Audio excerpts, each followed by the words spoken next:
Hi everyone, my name is Claire Tomlin. I'm a professor of electrical engineering and computer sciences at Berkeley, and this is the 21st module in a series of modules that we're recording to support the course EE221A, Linear System Theory at Berkeley. This module is about the matrix exponential, which is the state transition matrix of a time-invariant linear system. Okay, so in a previous module, we talked about the state transition matrix, and we defined this fairly abstract matrix as, with respect to a matrix differential equation, as phi of t comma t0. So it's an n by n matrix, which represents the solution of the matrix differential equation, x dot is equal to a of tx, where a of t is an n by n matrix. And the reason it was important for us is because it allowed us to write out a closed form solution for the vector differential equation, a x dot is equal to a of t x of t plus b of t u of t, given some initial condition at x0. Okay, so here phi came into the solution, and we wrote out the solution in terms of the contribution from the initial condition and the contribution from the input. But basically, when we wrote that, we said, okay, that's the closed form solution, yet it requires us to compute this state transition matrix. How do we do that? So we said, well, there are some classes of systems for which the state transition matrix is computable. I think in general, I mean, the only way to compute a state transition matrix is to go back and look at techniques for solving differential equations that depend on time. And we know that in some cases that's easy to do, but in some cases that can be hard to do. But if the differential equation is time invariant, it's linear time invariant, then we can use, we can do something nice, okay, which depends on the matrix exponential. So what is this matrix exponential? Let's define it. So suppose now we're looking at this case here. X dot of t is equal to a x of t plus b u of t. Okay, so in particular, a and b do not depend on time anymore. They're not explicit functions of time, which mean that the elements of those matrices are all constants. Okay, so we have the following claim, that the state transition matrix, and we'll do it like we did before. Let's ignore the contribution from the input for the time being. But the state transition matrix for the vector differential equation, x dot is equal to ax, so time invariant, is given by phi of t comma t0 is equal to e to the a t minus t0. Okay, so this is the exponential function, but in the exponent is a matrix. Here's our matrix A, and the exponent times this difference in time, t minus t0, where this matrix, e to the at, or this function of a matrix, is given by the following expansion. So its series expansion is given as the identity plus at plus a squared t squared over 2 factorial, etc. Okay, so that's the infinite series expansion. Okay, so you can see from this expansion a couple of things. This is the n by n identity matrix. A is an n by n matrix, so it's multiplied by time, etc. So that tells us right away that the matrix exponential is an n by n matrix, not surprising, as we know the state transition matrix is. And it's given quite abstractly by its infinite series expansion. Okay, so first of all, let's just make sure we understand this claim. So the state transition matrix is given by that format. So we can verify that. We have enough tools here to say, all right, well, does that make sense? So if we look at the solution to that differential equation, where the solution is given in terms of this state transition matrix, what do we get? So we can check. And again, we're always invoking the same results, that vector differential equation has a unique solution for a given initial condition. So if we look at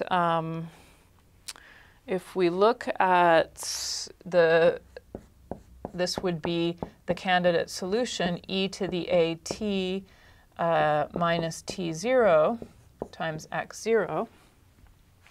So we want to check, so this is, all I've done is plugged in this matrix exponential in terms of the state transition matrix, and I want to check that this solves that differential equation, and it gives me, it also solves the initial condition.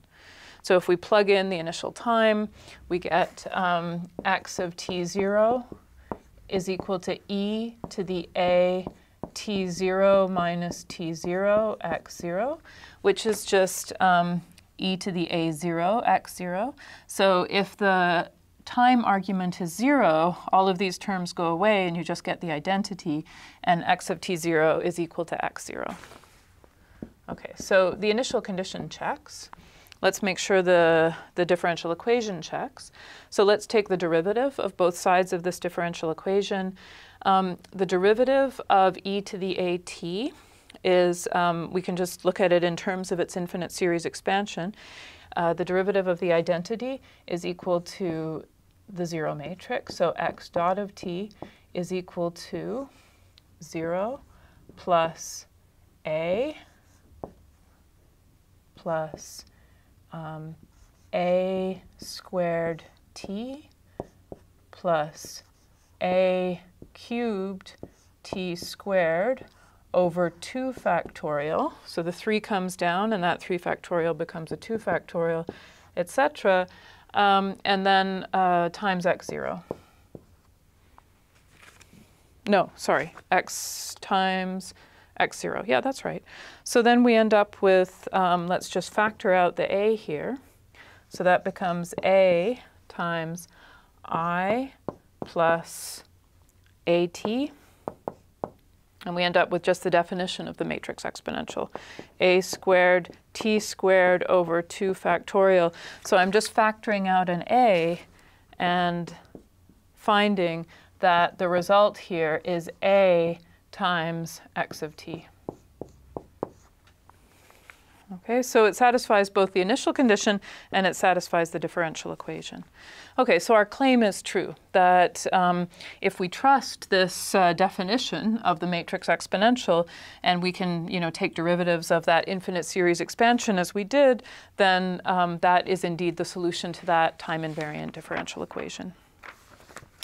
All right, so with that in mind, and with that infinite series expansion in mind, let's go back and look at some properties of that matrix exponential. So let's give ourselves some more room here.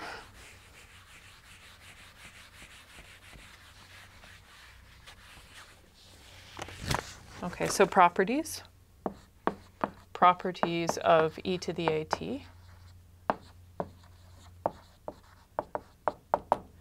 Well, the first thing, and we've used this already, is if we look at e to the 0, so this is an n by n matrix, e to the 0 is just going to be the identity from the expansion here.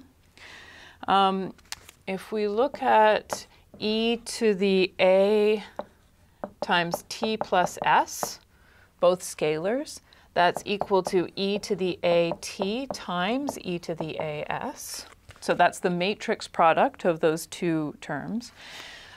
However, if you look at e to the a plus b, two n by n matrices times t, that's only equal to e to the at times e to the bt if a and b commute.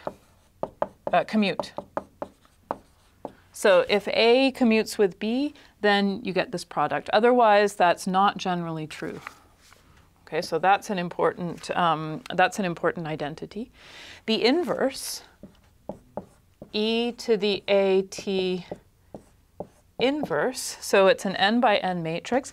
That inverse always exists, and it's equal to e to the minus at, which is interesting. The derivative, so this is something that we've done. So you can see these, and you can derive them from the infinite series expansion.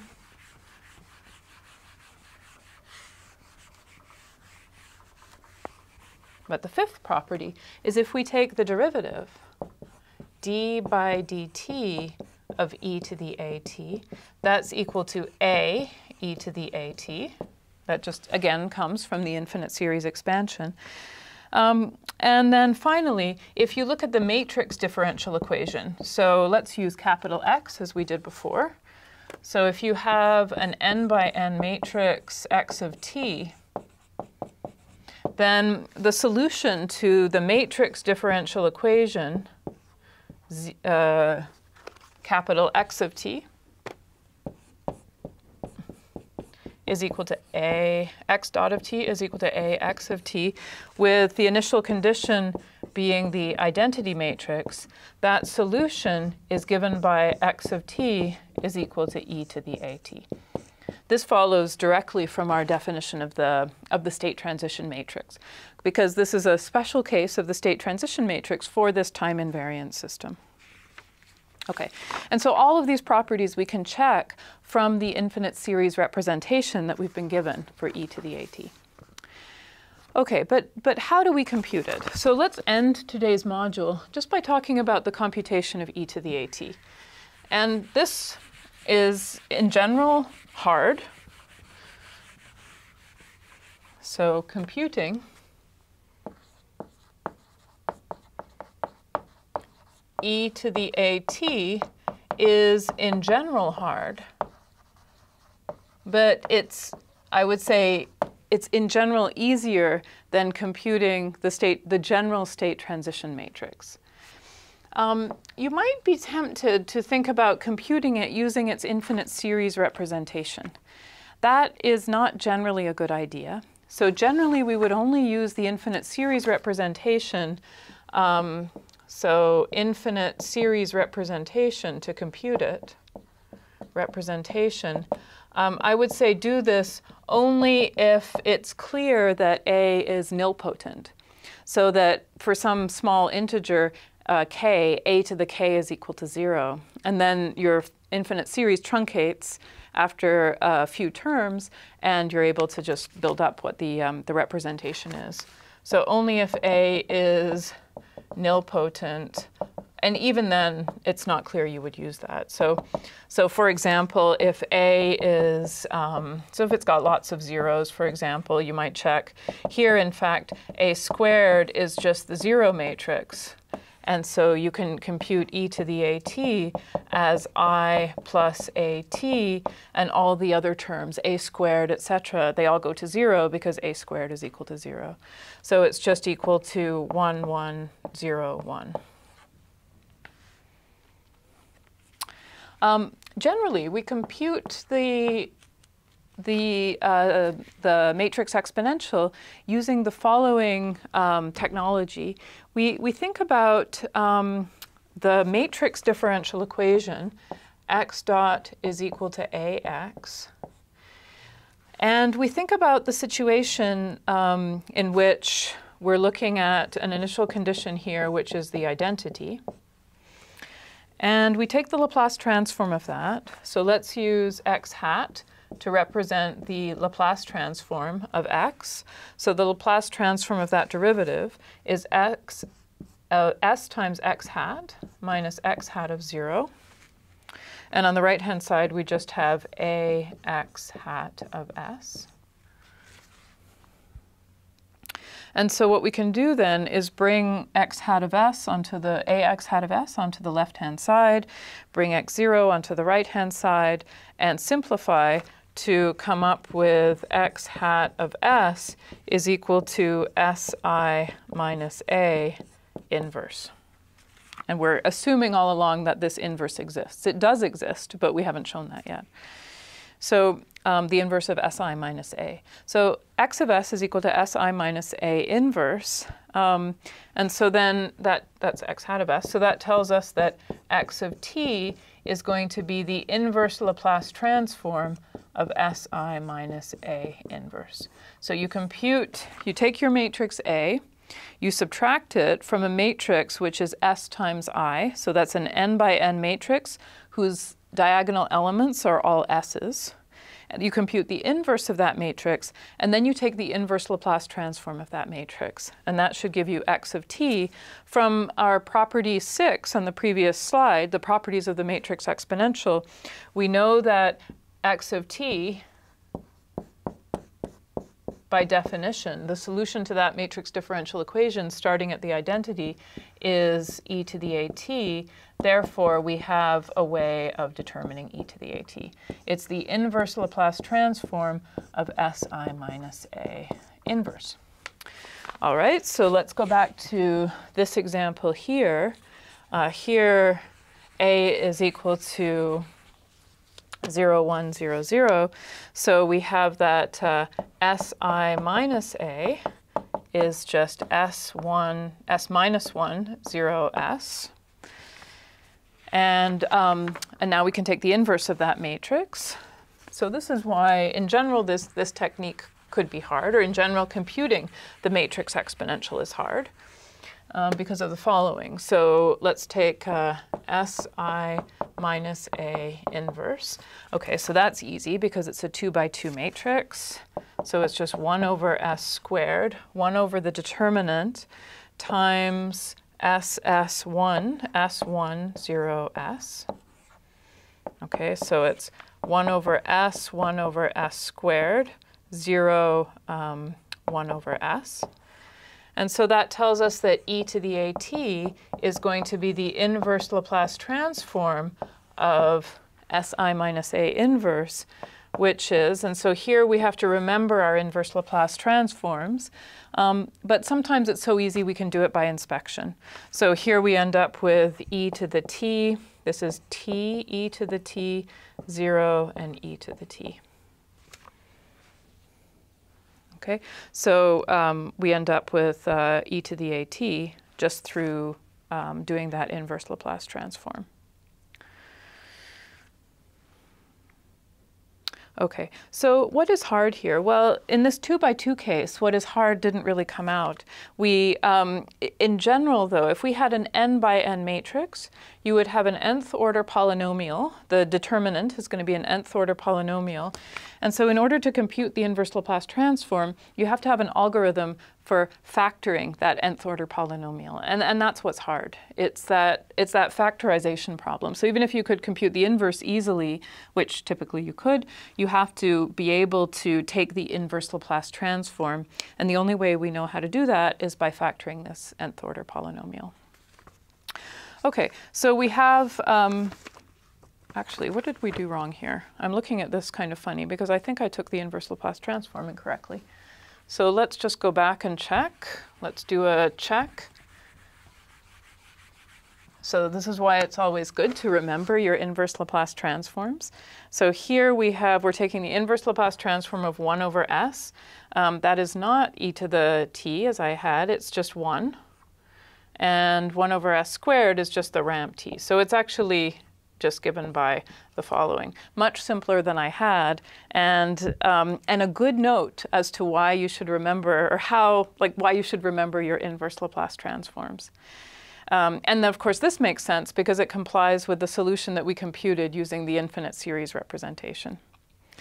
So if we, as I said, if we had a larger system, like a 3 by 3 system, then the polynomial would be a third order. The determinant would be a third order polynomial. We have to factor that, bring it in, do a partial fraction expansion in order to easily compute the inverse Laplace transform. Okay, but having said that, this is still the standard method for computing the matrix exponential, is using the formula that the matrix exponential is equal to the inverse Laplace transform of Si minus A inverse. And assuming that we can take that inverse Laplace transform, it gives us a fairly standard and straightforward way of computing the matrix exponential, which I guess even though it's hard, it's much more straightforward than the time-varying case where we were trying to compute the state transition matrix in general. Okay, so what have we done in this module? We've presented the linear time varying, the linear time invariant case, and we presented the concept of a matrix exponential as the state transition matrix for the linear time invariant case. We looked at its properties, and then we briefly presented how you might compute that matrix exponential using the inverse Laplace transform. Thanks very much.